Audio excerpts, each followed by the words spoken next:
Big boss മലയാളത്തിൽ ഏറ്റവും മികച്ച സീസൺ ഏതാണ്? TRP എടുക്കാം, അല്ലെന്നുണ്ടെങ്കിൽ പ്രേക്ഷകരുടെ പിന്തുണ കൊണ്ടാകാം, അല്ലെങ്കിൽ ആ ഒരു സീസണിന്റെ ക്വാളിറ്റി കൊണ്ടാകാം. പല കാരണങ്ങൾ കൊണ്ട് ഏറ്റവും മികച്ച സീസൺ ഏതാണ് എന്നൊരു ചോദ്യം വന്നു കഴിഞ്ഞാൽ TRPയുടെ കാര്യം കൊണ്ടാണെങ്കിൽ എനിക്ക് തോന്നുന്നു സീസൺ 6 ആണ് മുന്നിൽ നിൽക്കുന്നത്.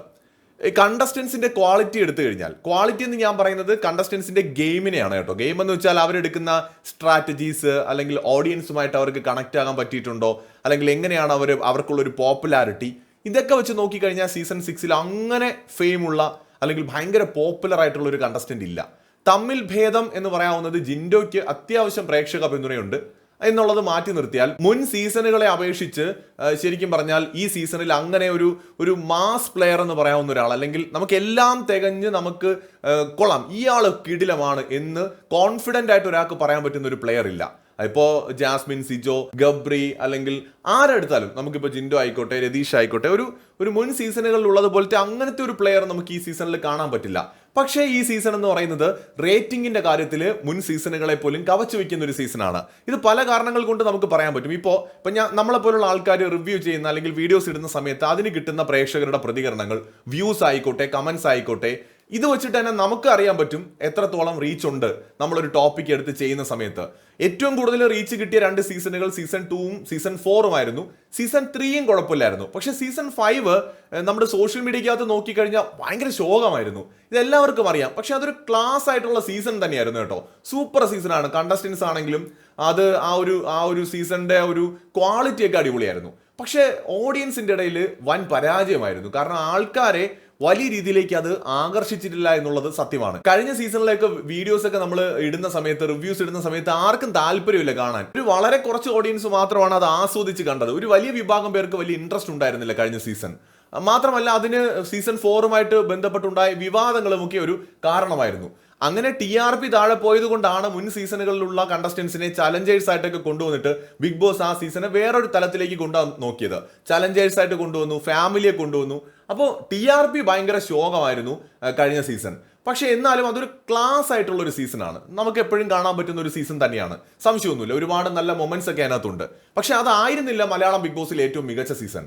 ഏറ്റവും മികച്ച സീസൺ അതിപ്പോൾ ടാസ്ക് വൈസ്, കണ്ടസ്റ്റൻസ് വൈസ് എല്ലാം നോക്കുകയാണെങ്കിൽ സീസൺ 1 ആണ്. കാരണം എന്ന് വെച്ചാൽ പുറം ലോകവുമായിട്ട് ഒരു ബന്ധവുമില്ലാതെ നിന്ന കണ്ടസ്റ്റൻസ് ആണ് അവർ ശരിക്കും പറഞ്ഞാൽ എന്താണ് ഈ റിയാലിറ്റി ഷോ എന്ന് കൃത്യമായി മനസ്സിലാക്കാതെ വന്നവരാണ് കൂടുതൽ പേരും. അവരായിട്ട് അങ്ങ് ജീവിക്കായിരുന്നു. അതുകൊണ്ടാണ് അതിനകത്ത് റിയൽ ലവ് ഉണ്ടായത്. അതിനകത്ത് ആരും കണ്ടന്റ് എന്ന് പറഞ്ഞ് അലഞ്ഞുകൊണ്ട് നടന്നിട്ടില്ല. കണ്ടന്റിന് വേണ്ടിയിട്ടുള്ള ഷോ ഓഫ് ഇറക്കിയിട്ടില്ല. ഇമോഷൻസ് ഒക്കെ ഭയങ്കര ജെന്യൂൻ ആയിരുന്നു. അപ്പൊ സീസൺ 1 ഒരു എവർഗ്രീൻ സീസൺ തന്നെയാണ്. ഇനി നമ്മൾ സീസൺ 2ലേക്ക് വന്നു കഴിഞ്ഞാൽ അത് മലയാളം ബിഗ് ബോസ് ചരിത്രത്തിൽ ഏറ്റവും മാസ് ഓഡിയൻസിന്റെ സപ്പോർട്ട് കിട്ടിയ ഒരു സീസണാണ്. രജിത് കുമാറിന് കിട്ടിയ അത്രയും ഒരു ഫാൻ ബേസ് എനിക്ക് തോന്നുന്നു ഈവൻ റോബിന് പോലും അത്രയും ഉണ്ടാക്കാൻ പറ്റുമോ എന്ന് സംശയമാണ്. റോബിനും രജിത് കുമാറും ആ ഒരു ഫാൻ ബേസിന്റെ കാര്യത്തിൽ വളരെ അടുത്തടുത്ത് നിൽക്കുന്ന രണ്ടുപേരാണ്. പക്ഷേ രജിത് കുമാറിനെ തട്ട് താന്ന് തന്നെ എനിക്കും തോന്നുന്നു. കാരണം അത്രയേറെ സപ്പോർട്ട് രജിത് കുമാർ എന്ന് പറയുന്ന കണ്ടസ്റ്റന്റിന് സീസൺ 2ൽ കിട്ടിയിട്ടുണ്ട്. അത് വേറെ ലെവൽ സീസണാണ്. പക്ഷെ അത് കംപ്ലീറ്റ് ആയില്ല ആ സീസൺ. അതായിരുന്നു ആ ഒരു സീസണിന്റെ ഒരു കുഴപ്പം. കോവിഡ് സമയത്താണ് ആ സീസൺ എൻഡ് ചെയ്യുന്നത്. ഏറ്റവും ഇൻട്രസ്റ്റിംഗ് ആയിട്ടുള്ള കാര്യം കോവിഡാണ്.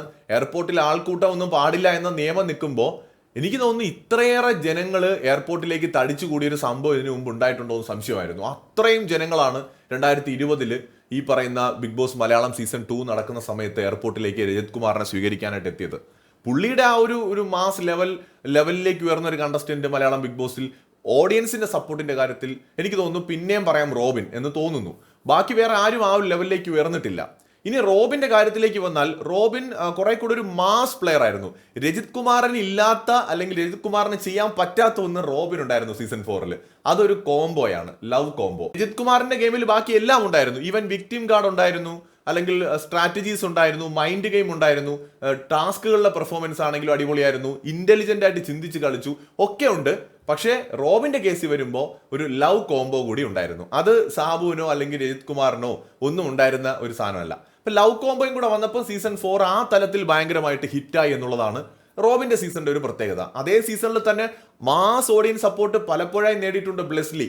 അതുപോലെ തന്നെ ദിൽഷയുടെ ഒരു മൈൻഡ് ഗെയിം പറയാതിരിക്കാൻ പറ്റത്തില്ല. ദിൽഷ പലപ്പോഴും പലയിടത്തും തഴയപ്പെട്ടു പോകുന്ന ഒരാളാണ് സീസൺ 4ന്റെ വിന്നർ. ദിൽഷയുടെ ഒരു മെന്റൽ സ്ട്രെങ്ത്, ആ ഒരു മൈൻഡ് ഗെയിം അത് സമ്മതിച്ചേ പറ്റൂ. ഓപ്പർച്യൂണിറ്റി ഉപയോഗിക്കാൻ ദിൽഷയ്ക്ക് പറ്റിയിട്ടുണ്ട്. സോ തീർച്ചയായിട്ടും അതും നമ്മൾ പറയണം. അപ്പോൾ സീസൺ 4 പക്ഷെ റോബിനാണ് ഏറ്റവും കൂടുതൽ പ്രേക്ഷക പിന്തുണ ഉണ്ടാക്കിയത്. അപ്പോൾ ആ സീസണിന്റെ ഒക്കെ ഒരു റേറ്റിംഗ് എന്ന് പറയുന്ന വേറെ ലെവലായിരുന്നു. നമുക്കറിയാം ഒരു കണ്ടന്റ് നമ്മൾ ഇടുന്ന സമയത്ത് ഓഡിയൻസിന്റെ സപ്പോർട്ട്, അതിപ്പോൾ ഏഷ്യാനെറ്റ് ഇടുന്ന പ്രൊമോസ് ആയിക്കോട്ടെ, അല്ലെങ്കിൽ ഏഷ്യാനെറ്റിന്റെ അവരുടെ ഷോർട്ട് വീഡിയോസ് ആയിക്കോട്ടെ, യൂട്യൂബിൽ ഇടുമ്പോഴോ അല്ലെങ്കിൽ നമ്മൾ ഒരു റിവ്യൂ ഇടുമ്പോഴോ ഒക്കെ കിട്ടുന്ന റീച്ച്, ഓഡിയൻസിന്റെ റെസ്പോൺസ്, കമന്റ്സ്, ഇതൊക്കെ വെച്ച് നമുക്കറിയാം ഒരു സീസൺ ഹിറ്റ് ആണോ അല്ലയോ എന്നുള്ളത്. സീസൺ 5 നമ്മൾ വരുന്ന സമയത്ത് സീസൺ 5 അടിപൊളി ഒരു ക്ലാസ് സീസൺ ആണ്. ഇപ്പോൾ കുറച്ച് കമ്പയർ ചെയ്യാൻ പറ്റുന്നത് സീസൺ 1 പക്ഷേ TRP ലെവല് എൻ്റെ പൊന്നു മക്കളെ വളരെ കുറവായിരുന്നു. ഇപ്പോൾ അഖിൽ എന്ന് പറയുന്നത് ഒരു കംപ്ലീറ്റ് ഒരു നല്ലൊരു ഗെയിമറായിരുന്നു, ഒരു എന്റർടൈനർ ആണ്, നല്ലൊരു ഗെയിമറാണ്, ബ്രില്യൻ്റ് ആണ്. പക്ഷെ എന്റർടൈൻമെന്റ് ഫാക്ടർ ഉണ്ടായിരുന്നു എന്ന് പറയുമ്പോൾ തന്നെ ഓഡിയൻസിന്റെ ഇടയിൽ ഈ ഒരു ഷോയ്ക്ക് വേണ്ടത്ര ഒരു പിന്തുണ കഴിഞ്ഞ സീസണിൽ കിട്ടിയിട്ടില്ല. അത് സത്യം പറഞ്ഞാൽ ഒരു വലിയ പോരായ്മ തന്നെയായിരുന്നു. ബിഗ് ബോസ് എന്ന് പറയുന്നത് വെറും ഒരു എന്റർടൈൻമെന്റ് ഷോ മാത്രമല്ല, വിവാദങ്ങളാണ് ഈ ഷോയെ വളർത്തുന്നതും ഇതിന്റെ TRP കൂട്ടുന്നതും. സീസൺ 5 നിന്ന് 6 നമ്മൾ എത്തുമ്പോൾ ഒരു ഡിഫറൻസ് എന്താണെന്ന് ചോദിച്ചാൽ, സീസൺ 6 സ്വാഭാവികമായിട്ടും ഒരുപാട് വിവാദങ്ങൾ ഉണ്ടായിട്ടുണ്ട്. ഇപ്പോൾ റോക്കി ഇടിച്ച ഒരു സംഭവം, രതീഷിന്റെ തുടക്കത്തിലെ ഗെയിമും പ്രൊവോക്കിങ്, പിന്നെ ഈ ഹഗ് ചെയ്തതുമായി ബന്ധപ്പെട്ടുണ്ടായ വിവാദം, മെൻ കാർഡ്, വുമൺ കാർഡ്, അങ്ങനെ സിബിന്റെ ഇഷ്യൂസ് വരെ ഓരോന്നായിട്ട് നമ്മൾ എടുത്തു നോക്കിയാൽ ഇവിടെ TRP കൂടുന്ന ഒരുപാട് ഘടകങ്ങളുണ്ട്. ഈ ബിഗ് ബോസിനകത്ത് ഒരു രാജാവ് വേണമെന്നില്ല ആ ഷോ വിജയിക്കാൻ വേണ്ടിയിട്ട്. ഇതിന്റെ വിജയവും പരാജയവും ഒക്കെ ഇരിക്കുന്നത് മേക്കേഴ്സിന്റെ കയ്യിലാണ്. അതാണ് ഏറ്റവും പ്രധാനപ്പെട്ട കാര്യം. അവർക്ക് രാജാവിനെ വേണമെങ്കിൽ ഉണ്ടാക്കാം. അങ്ങനെ കാലിബർ ഉള്ള ഒരു കണ്ടസ്റ്റന്റിനെ എടുത്തിട്ട് ബാക്കിയുള്ളവരെയൊക്കെ നോക്കി പാത്ത് എടുക്കുകയാണെങ്കിൽ ഒരാൾ പൊങ്ങി വരും. അത് അവർക്കറിയാം. ഈ ടീം സെലക്ഷൻ തൊട്ട് എടുക്കുമ്പോൾ അവർക്കറിയാം. എന്നാൽ രാജാവില്ലാത്ത സീസണുകളെ ഉണ്ടാക്കാൻ അവർക്ക് പറ്റുമെന്ന് അവർ സീസൺ 6 പ്രൂവ് ചെയ്യാണ്. ഈ സീസണിൽ അല്ലെങ്കിൽ ഒരു രാജാവോ റാണിയൊന്നുമില്ല. പിന്നെ ഈ രാജാവ് എന്നൊക്കെ പറഞ്ഞ് നമ്മൾ ചുമ്മാ അടിച്ചങ്ങ് കയറ്റുന്ന ഒരു രസമാണെന്നേ, അല്ലാതെ എവിടത്തെ രാജാവ്, ഏത് രാജാവ്, ഒരു കോപ്പുമില്ലല്ലേ.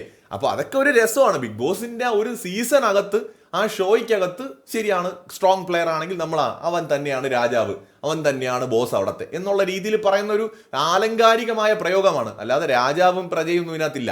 അപ്പോൾ അതൊക്കെ നമുക്കൊരു രസമാണ് പറയാൻ, അത്രേ ഉള്ളൂ. ആ ഷോയുടെ ഒരു എന്റർടൈൻമെന്റ് ഭാഗമായിട്ട് പ്രേക്ഷകരും ഫാൻസും ഒക്കെ കൊടുക്കുന്ന ഒരു ടൈറ്റിലാണ്. സീസൺ 6 വരുമ്പോൾ അങ്ങനത്തെ ഒരു മാസ് പ്ലെയർ ഇല്ല, അത് സത്യമാണ്. അപ്പൊ അതുകൊണ്ട് ഈ സീസൺ പരാജയപ്പെട്ടോ? ഇല്ല. ഈ സീസൺ TRPയുടെ കാര്യത്തിൽ ഭയങ്കരമായിട്ട് മുന്നിൽ നിൽക്കുകയാണ്. അതായത് സീസൺ 4 2 ഉള്ളതിനേക്കാൾ കൂടുതൽ വ്യൂസ് ആയിക്കോട്ടെ, അല്ലെങ്കിൽ ഓഡിയൻസിന്റെ പ്രതികരണങ്ങളായിക്കോട്ടെ, ഈ സീസണിൽ 50 ദിവസത്തിനുള്ളിൽ വന്നിട്ടുണ്ട്.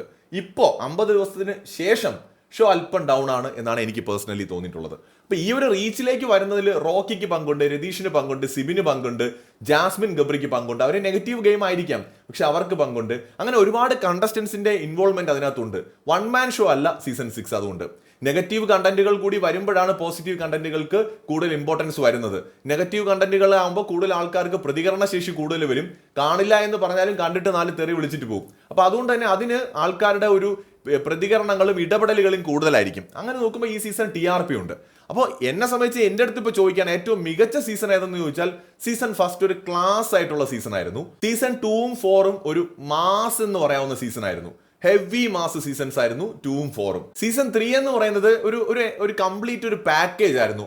ആ സീസണിലാണ് നമ്മുടെ മണിക്കുട്ടൻ, ഡിംബൽ ഭാല്, അതുപോലെ തന്നെ സായി, പിന്നെ എന്താ പറയുക, അനൂപ്, അതുപോലെ നമ്മുടെ റംസാൻ, ഋതുമന്ത്ര, അങ്ങനെ കുറെ കണ്ടസ്റ്റൻസ്, നമ്മുടെ കിടിലം ഫിറോസ്, പൊളി ഫിറോസ്, ഇവരുടെയൊക്കെ ഒരു ഗെയിം നമ്മൾ കണ്ട ഒരു സീസണാണ്. ഒരുപാട്, അതായത് ഒന്നിലേറെ കിടിലം പ്ലേയേഴ്സ് ഉണ്ടായിരുന്ന ഒരു സീസണാണ് സീസൺ 3. വിൻ ചെയ്ത മണിക്കുട്ടനാണ്, പക്ഷേ എല്ലാം പുലികളായിരുന്നു, കിടിലം പ്ലേയേഴ്സ് ആയിരുന്നു. എല്ലാവർക്കും അവരുടേതായിട്ടുള്ള ഒരു ഗെയിം ഉണ്ടായിരുന്നു. ഈവൻ അഡോണിക്കൊക്കെ പുള്ളിയുടേതായിട്ടുള്ള ഒരു ഗെയിം ഉണ്ട്. റംസാൻ ഉണ്ടായിരുന്നു, ഋതുവിനുണ്ടായിരുന്നു, അതുപോലെ തന്നെ സൂര്യ കിടിലം പ്ലെയർ ആയിരുന്നു. സൂര്യയുടെ ഒരു ഗെയിമൊക്കെ എന്ന് പറയുന്നത് സമ്മതിച്ചേ പറ്റുള്ളായിരുന്നു ആ സീസണിൽ. അത്രയും നെഗറ്റീവ്സ് വന്നിട്ടും സൂര്യ ഭയങ്കരമായിട്ട് പിടിച്ചിരുന്ന ഒരു പ്ലെയറാണ്. അങ്ങനെ ഓരോ പ്ലേയേഴ്സും കിടിലം പ്ലേയേഴ്സ് ആയിരുന്നു.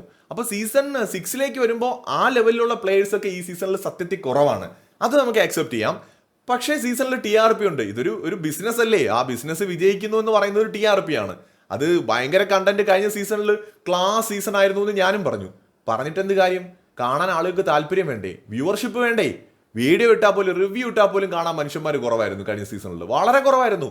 ഇപ്പോഴത്തെ സീസണുമായിട്ട് താരതമ്യപ്പെടുത്തുമ്പോൾ ഒരുപാട് കുറവായിരുന്നു കഴിഞ്ഞ സീസണിലുള്ള സോഷ്യൽ മീഡിയക്കകത്തുള്ള ഓഡിയൻസിന്റെ ഇൻവോൾവ്മെന്റ്. കുറെ ആൾക്കാർ കാണില്ല എന്ന് പറഞ്ഞ് മാറി നിന്നിട്ടൊക്കെ ഉണ്ട്. അപ്പൊ ബിഗ് ബോസിനകത്ത് ഒരു വ്യക്തിയല്ല ഈ ഷോയുടെ വർത്തമാനവും ഭൂതവും ഭാവിയും ഒക്കെ നിശ്ചയിച്ചിട്ടുള്ളതും. ഇതിന്റെ മേക്കേഴ്സിന്റെ കയ്യിലാണ് ഈ ഷോയുടെ ഭാവി ഇരിക്കുന്നത്. അവർക്ക് നല്ല ടാസ്കുകൾ കൊടുക്കാൻ പറ്റിയാൽ അവർ നന്നായിട്ട് മൈൻഡ് ഗെയിം കളിച്ചാൽ കണ്ടന്റ് ഉണ്ടാവും, ഷോ ഹൈ ലെവലിലേക്ക് പോകും. ഷോ വളർന്നാലും അത് താഴെ പോയാലും ഇതിന്റെ പിന്നിൽ പ്രവർത്തിക്കുന്നവരുടെ കയ്യിലാണ് ഇരിക്കുന്നത്. ഈ സീസൺ എന്തുകൊണ്ട് നല്ലൊരു സ്ട്രോങ് പ്ലേയേഴ്സ് അല്ലെങ്കിൽ രാജാവ് ക്വാളിറ്റി കണ്ടസ്റ്റൻസ് ഇല്ല എന്ന് പറയുമ്പോഴും ഷോയിൽ TRP എങ്ങനെ കൂടുന്നു എന്ന് വെച്ചാൽ അവർക്ക് വിവാദങ്ങൾ ഉണ്ടാക്കാൻ പറ്റി ഈ സീസണിൽ.